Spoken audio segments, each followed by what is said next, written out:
Oke, eh, Bismillahirrahmanirrahim. Assalamualaikum warahmatullahi wabarakatuh. Selamat pagi untuk teman-teman semuanya. Saya harapkan semuanya pagi ini dalam kondisi sehat, tidak kurang apapun, dan siap untuk beraktivitas pagi. Apapun aktivitas Anda, mari kita syukuri, mari kita lakukan dengan cara terbaik agar kita mendapatkan hasil maksimal, dan dari hasil ini akan menjadi pondasi kita untuk masa depan, dan tentunya adalah masa depan yang lebih baik. Oke, pagi ini kembali dengan saya Saiful Amri dalam Saiful Amri Channel, terutama terkait pembahasan kita di bidang lifting dan rigging atau di bidang keselamatan pesawat angkat dan pesawat terbang. Oke, kemarin kita sudah membahas terkait 4L ya, 4 hal yang perlu diperhatikan dalam operasional lifting, terutama terkait keselamatannya. Dari L pertama adalah load, terus L yang kedua adalah lifting equipment, L yang ketiga adalah lifting team, dan L yang keempat adalah lifting prosedur. Kemarin kita sudah membahas terkait L yang pertama terkait load. Hari ini kita akan membahas terkait L yang kedua adalah lifting equipment.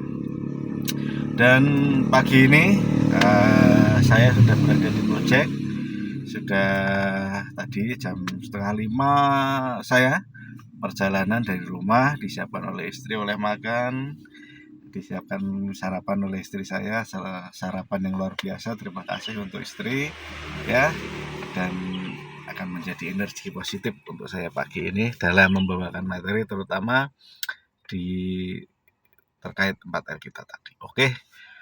Oke, kita masuk dalam materi kita pagi ini, yaitu L kedua, lifting equipment. Dalam proyek konstruksi, baik di tambang, di migas, ataupun konstruksi ya, terutama terkait pemindahan material atau peralatan dari satu titik ke titik yang lain, tentu kita sudah familiar atau kita sering melihat adanya peralatan angkat, baik mulai dari kren, tower crane, mobile crane, roller crane, rotor crane, girder crane, ataupun yang lain ya, banyak kita temukan pastinya. Dan dalam penggunaannya, peralatan angkat ini tentu mereka memiliki resiko terhadap keselamatan dari pekerja itu sendiri, terhadap lingkungan, ataupun keselamatan terhadap peralatan itu sendiri. Dan ini adalah menjadi concern kita sebagai seorang profesional HSE. Sebagai seorang profesional HSE, kita harus tahu, kita harus mengerti apa saja yang perlu kita pertimbangkan, apa saja yang perlu kita perhatikan, dan tentunya adalah kita perhitungkan. Karena dalam operasional angkat ya, terutama penggunaan peralatan angkat, tidak hanya kita menggunakan, peribahasanya adalah perasaan. Semua harus diperhitungkan. Nah, dari perhitungan ini, dari angka-angka ini nanti akan timbul, akan menghasilkan, mengeluarkan sebuah pertimbangan-pertimbangan. Nah, pertimbangan ini akan masuk dalam keselamatan. Apakah ini sudah aman, apakah ini tidak aman, kita masukkan di situ, ada angkanya, ada persentasinya, ada berapa safety faktornya, berapa maksimumnya, berapa minimumnya. Ini yang kita harus perhatikan benar-benar sebagai seorang praktisi HSE. Apa yang kita perlu perhatikan, terutama peralatan angkat. Sebelum kita menggunakan peralatan angkat untuk operasional lifting, kita harus mengetahui dulu bagaimana kondisi dari peralatan angkat ini. Aman tidak peralatan angkatnya? Dari mana kita tahu peralatan itu aman? Yang pertama adalah kelengkapannya. Apa itu kelengkapan? Kelengkapan terutama adalah dokumen. Setiap peralatan angkat harus dilengkapi dengan dokumen sertifikat kelayakan. Bisa surat izin layak operasional atau biasa kita sebut dengan SIO, bisa Certificate of Inspection dari pihak PJIT, atau mungkin sertifikat dari manufaktur. Nah, ini harus kita dapatkan. Kalau tidak ada itu bagaimana? Maka secara legal secara peraturan perundang-undangan kita di Permenaker 8 tahun 2020, maka alat tersebut harus dilakukan pemeriksaan pengujian kembali. Nah, yang pertama terkait dokumen dulu. Ada nggak dokumen dari peralatan ini? Kalau sudah ada, kita lari ke orangnya, ke operatornya. Apakah operator yang akan mengoperasikan peralatan ini sesuai nggak dengan peralatan yang akan digunakan? SEO-nya sesuai nggak? Apakah dia SEO-nya adalah SEO crawler crane? Apakah dia SEO-nya SEO dari tower crane? Berapa nanti kelasnya? Ini harus sesuai. Dicek secara spesifik. Jangan sampai kerennya ini adalah kren yang kelasnya adalah mungkin 100 ton lebih, ternyata operatornya adalah di maksimal 50 ton. Ini kan berbeda. Ya, skala operasionalnya juga akan berbeda. Jadi, tadi kita sudah membahas terkait surat izin layak operasional atau surat dari alatnya. Yang kedua adalah dari kompetensi orangnya. Ditunjukkan dari mana? Dari adanya surat izin operasional atau biasa kita sebut dengan SIO. Yang selanjutnya apa? Yang selanjutnya kalau sudah silo dan SIO-nya ada, kita lakukan pengecekan, pemeriksaan. Kita cek apakah peralatan ini dalam kondisi baik atau tidak. Bagaimana cara pengecekannya? Pengecekannya dilakukan sebelum operasional lifting ini dilaksanakan. Jadi jangan sampai operasional lifting ini sedang berlangsung kita minta untuk pengecekan, pasti orang akan teriak.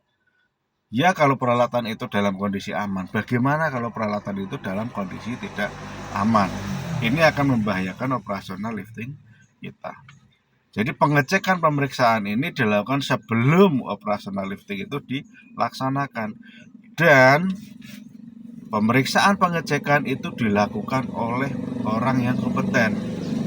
Siapa orang yang kompeten itu? Ya orang yang kompeten itu ya orang yang ditunjuk yang memiliki sertifikasi pengalaman. Siapa? Inspektor pesawat angkat atau inspektor crane yang punya lisensi dan sertifikat. Yang selanjutnya adalah kita pastikan, kita cek apakah peralatan angkat yang kita gunakan sesuai tidak dengan beban yang diangkat kapasitasnya. Jangan sampai sebelum kita melakukan pengangkatan, kita tidak memeriksa, kita tidak menghitung. Ketika dilakukan pengangkatan ternyata overload atau kelebihan beban atau safety faktornya tidak memenuhi. Ini akan membahayakan operasional pengangkatan. Bisa jadi ketika operasional pengangkatan dilaksanakan, kerennya ini tumbang, kerennya jatuh, kerennya rubuh, sehingga membuat kemungkinan terjadinya korban atau operasional terhenti atau perusakan material peralatan atau fasilitas yang lain. Atau kerennya sendiri malah rusak karena terjadi kecelakaan. Ya, jadi selanjutnya adalah kita harus memastikan bahwa kapasitas kren yang akan kita gunakan ini sesuai dengan beban yang akan diangkat secara kapasitas dan juga secara konfigurasi. Yang selanjutnya adalah kita cek sesuai tidak kren yang akan kita gunakan dengan area yang akan digunakan untuk operasional lifting. Aksesnya seperti apa, ya kan?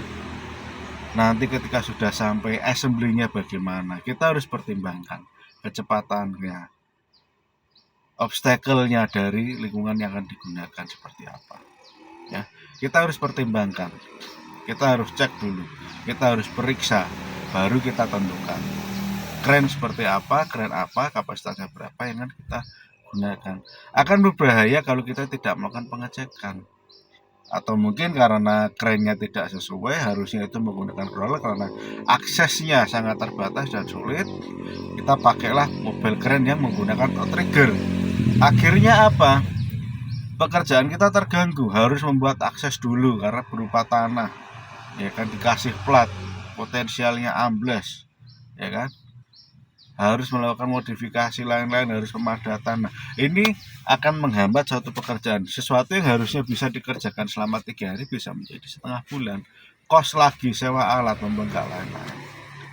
Nah, sebagai seorang HSE, kita harus bisa mempertimbangkan, kita harus bisa menganalisa. mulai dari beban, peralatan angkat, inspeksi, obstacle peralatannya tadi ketika digunakan di lapangan seperti apa, lingkungannya, area lintasannya bagaimana, roomnya nanti ketika nanti beban dengan peralatan angkat seperti apa, jarak clearance-nya itu harus kita pertimbangkan ya, supaya apa, pekerjaan kita bisa berjalan dengan baik, aman, dan tentu tidak ada kendala ya. Dan nanti semisal kita memperhitungkan berapa kapasitas beban, bagaimana nanti kita hitung selanjutnya. Dan yang terakhir adalah kapasitas kran terhadap lingkungan yang akan digunakan. Tadi saya bahas terkait akses dan lain-lain tanah seperti apa. Ini terkait dengan ground capacity. Nah, penyebaran bebannya seperti apa terhadap daya dukung tanahnya itu kita juga harus pertimbangkan ya. Semakin lembek tanah maka harus ada perbaikan tanah ya. Maksudnya adalah improvementnya seperti apa supaya tanah ini atau groundnya ini, lantai di mana tempat kran berpijak ini kapasitasnya bisa memenuhi. Kita harus cek dulu ya. Kalau memang tanahnya semisal tanah biasa ya kan, mungkin penggunaan crawler ditambah dengan plat yang cukup tebal dan juga ditambah dengan kayu sebagai landasan untuk pemerataan beban itu cukup bagus ya kan. Tapi kalau memang bebannya adalah beban kritikal, maka tetap sama saja, baik dari crawler ataupun outrigger, dia harus dilakukan improvement soilnya atau tanahnya, supaya ketika mobilisasi dan juga operasional angkat, tanah ini benar-benar yakin dan cukup dan aman untuk dilakukan operasional pengangkatan ya. Oke, mungkin dari saya itu aja terkait L yang kedua ya. Dari 4 L yang saya sampaikan tadi, mulai dari load, lifting equipment, lifting team, dan juga lifting prosedur, kita masuk di L yang kedua terkait lifting equipment, dari silonya, kelengkapan surat-surat, SIO dari operator, kompetensi orangnya. Terus yang kedua adalah terkait inspection, kondisi peralatannya seperti apa. Terus yang ketiga adalah roadnya terhadap peralatan, terhadap lingkungannya bagaimana, clearance area, ya kan. Terus yang terakhir tadi, yang kelima adalah terkait kapasitas daya dukung tanah terhadap peralatan tersebut ya. Saya harapkan sharing kita hari ini bisa bermanfaat untuk teman-teman, dan tentunya safety first, utamakan keselamatan dalam setiap kegiatan kita. Ingat, lebih baik kerjakan dengan aman dan selamat daripada kita terburu-buru dan akhirnya kita harus kehilangan diri kita yang mengakibatkan keluarga kita menderita ya. Kerjakan dengan aman, kerjakan dengan baik.